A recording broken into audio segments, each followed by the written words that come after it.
Good morning, class. We will be continuing our next poem, poem 4, A Thing of Beauty by John Keats.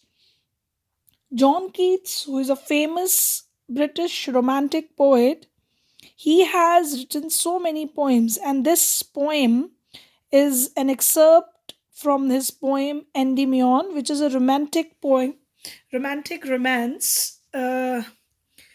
This poem basically is based on Greek legend. Endymion, he was a young shepherd and he lived on Mount Letmos. Uh, there, the moon goddess used to come every night to meet this shepherd. And this, poem is part of that big poetic romance poem. Now, through this poem gives us, a kind of message that this beautiful world of nature, it gives us so much peace, it gives us so much solace that we can enjoy this nature at its best. It will never come to nothingness. That means it will never be like that this nature will be having no value. It has always great value in our lives. Now, through this poem, you will see how beautifully the author has described about the beauty of nature, how it affects our body and our soul. Let's move on to this beautiful poem.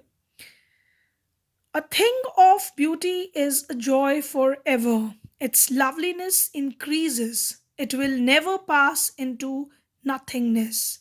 Now here, poet is saying that everything which is beautiful, everything in our surroundings, nature, it is it is a joy forever. We can enjoy this nature forever, and its beauty keep on increasing, its loveliness increases means this beauty keep on increasing by time, and it will never pass into nothingness. That means it will never be ended. It will never happen that this beautiful nature will have no value. So this keep on increasing, but will keep a bower quiet for us, and a sleep full of sweet dreams, and health and quiet breathing. Now, poet, through this lines, he wanted to say that this beautiful nature, it gives us peace. Whenever bower is referred to a thing, a place which is under a tree, just as when we it's hot season or summer season, we if we sit under the shade of tree, it gives us a kind of relief. So same way the poet is saying that beautiful nature is kind of bower, a pleasant place for us. Beautiful nature, natural places, wherever the beauty of nature exists, that places are, you know pleasant place, for us, where we can sleep, the sleep which is full of dreams, we can enjoy those things, and health and quiet breathing. Obviously nature do help us for having good health, and quiet breathing means we get fresh air through it. So everything we get from nature is reflected through this peace, kindness. Whenever, see children, whenever you are in a company of nature, whether it be a sunset, whether it be a side of a river or seaside, mountains, every beautiful object, every beautiful thing of nature you see in the surrounding has its deep rooted beauty, and when you see it, it gives a peace of mind to you, and that also relaxes your mind. So and then obviously the beautiful natural places are good from health point of view, because there is fresh air everywhere, so you enjoy that weather and everything. That's why it is referred here by the poet that it is good for health and even for our breathing.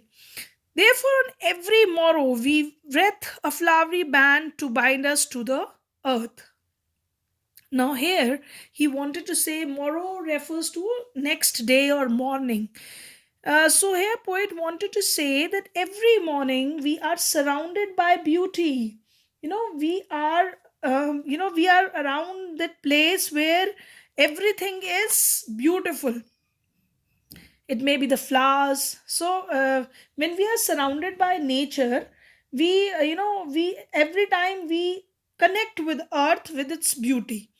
So we weave a kind of bond with earth all the time, because these memories which we create by relating to earth, by relating to earth's beauty, it these memories keep a kind of bond with earth.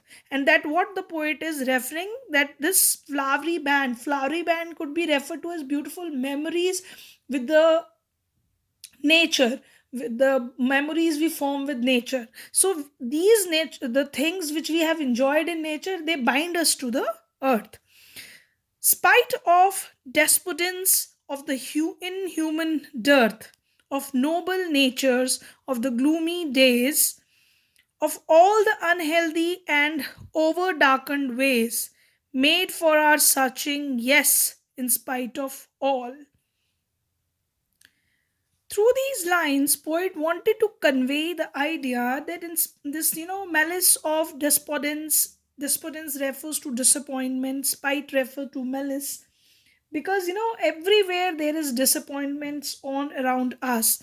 There is sadness all around, dejection all around, and very few of noble natures, very few people have good nature heart, they have good heart and noble heart. Of the gloomy days, of all the unhealthy and over darkened ways, and human being is living a life of um, evil, sad and evil things and unhealthy things are around us. We people who are living in cities, they are also living that kind of life, sad and gloomy. We are feeling sad because of some disappointments in life, some dejections in our life, and these things surrounds every human being. And we are also living unhealthy ways, and these all evil ways dominates our life, they are in our lives, and we people go on suffering like that.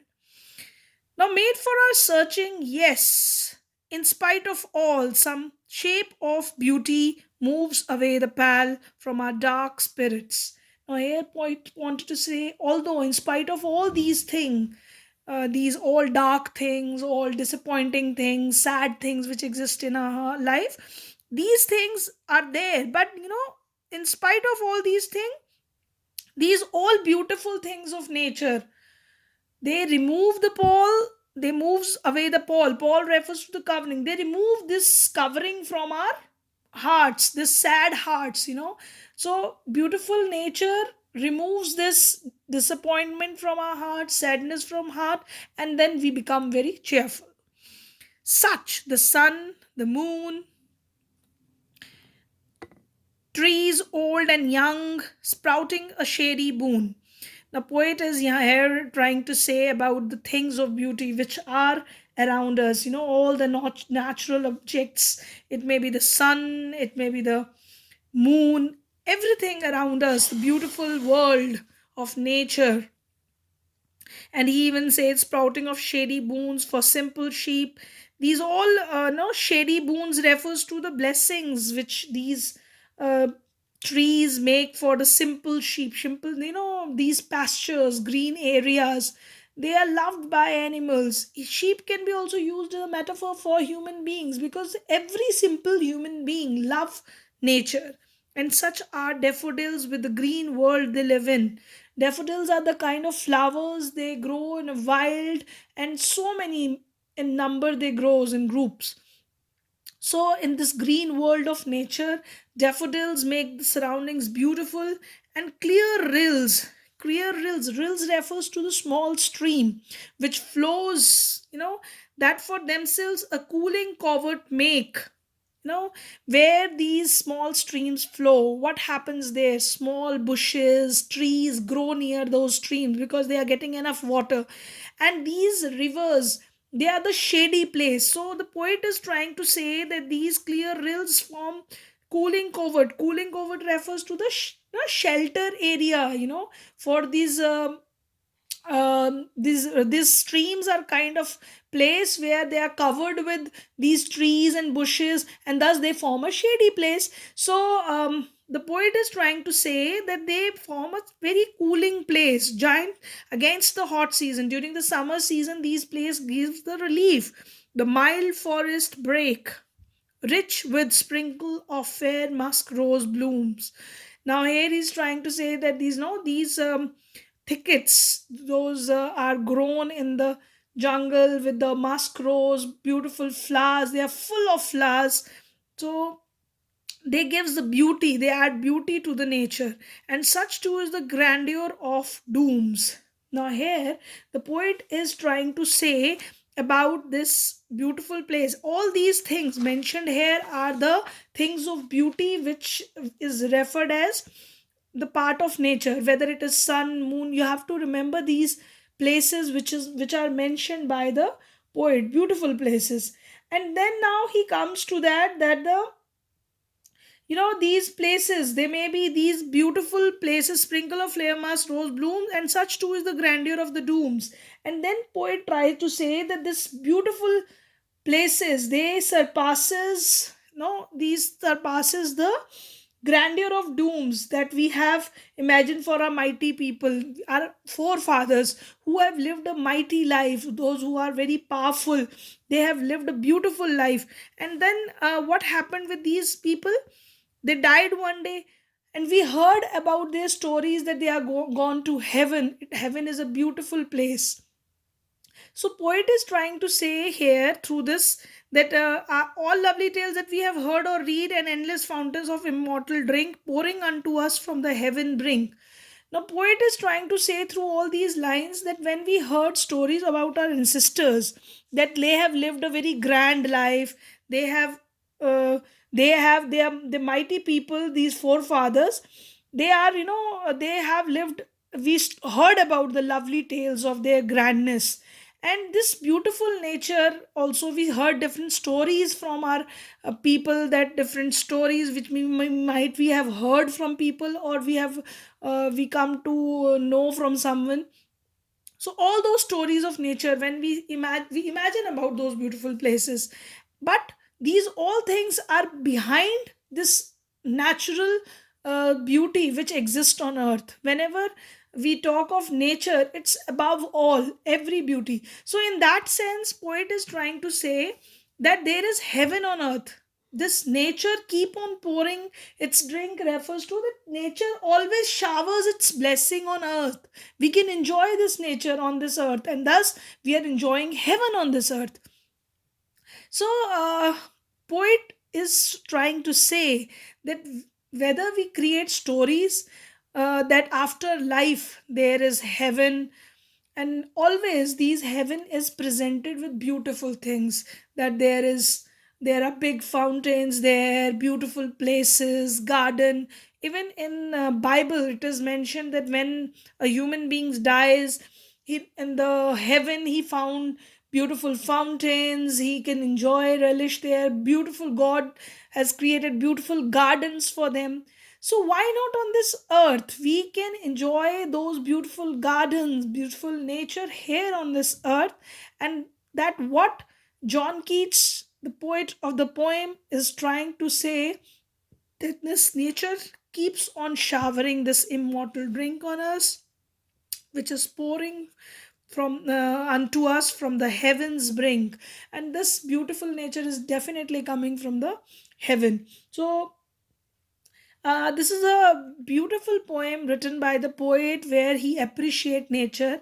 And children, we have come to know this thing also, that when we enjoy our surroundings, we keep on spoiling our earth. This poem also gives us message that if we are thinking that heaven is somewhere else, we can and we keep on spoiling our mother earth.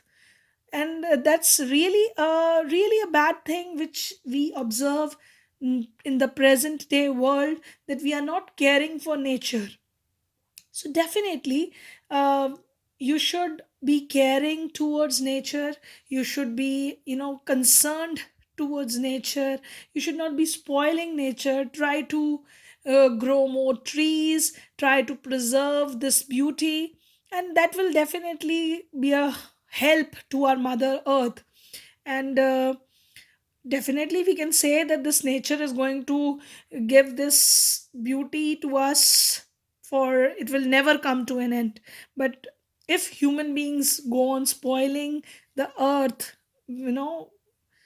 mercilessly we are going to spoil the beauty of nature, then definitely it will come to an end. Although the poet is trying to say that it will keep on showering, but it will only showering beauty to us when we will be preserving these things of nature.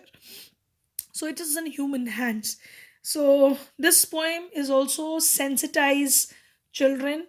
You people who are the future of, you know future of mother earth, you have to be, sensitive towards this issue, keeping our earth beautiful. Now with this I end up my lecture, explaining the poem, and I'll be giving you word meanings related to this poem and summary of the poem, which you'll be writing down in your notebooks. And you please read the poem fully, you enjoy the poem fully. This poem is in a very rhythmic way. You can see the rhyming words of every line ending up like that: forever, never, keep, sleep. All rhyming scheme is followed in the poem. Enjoy the poem, read the poem to its fullest. Thank you, class. Thank you very much.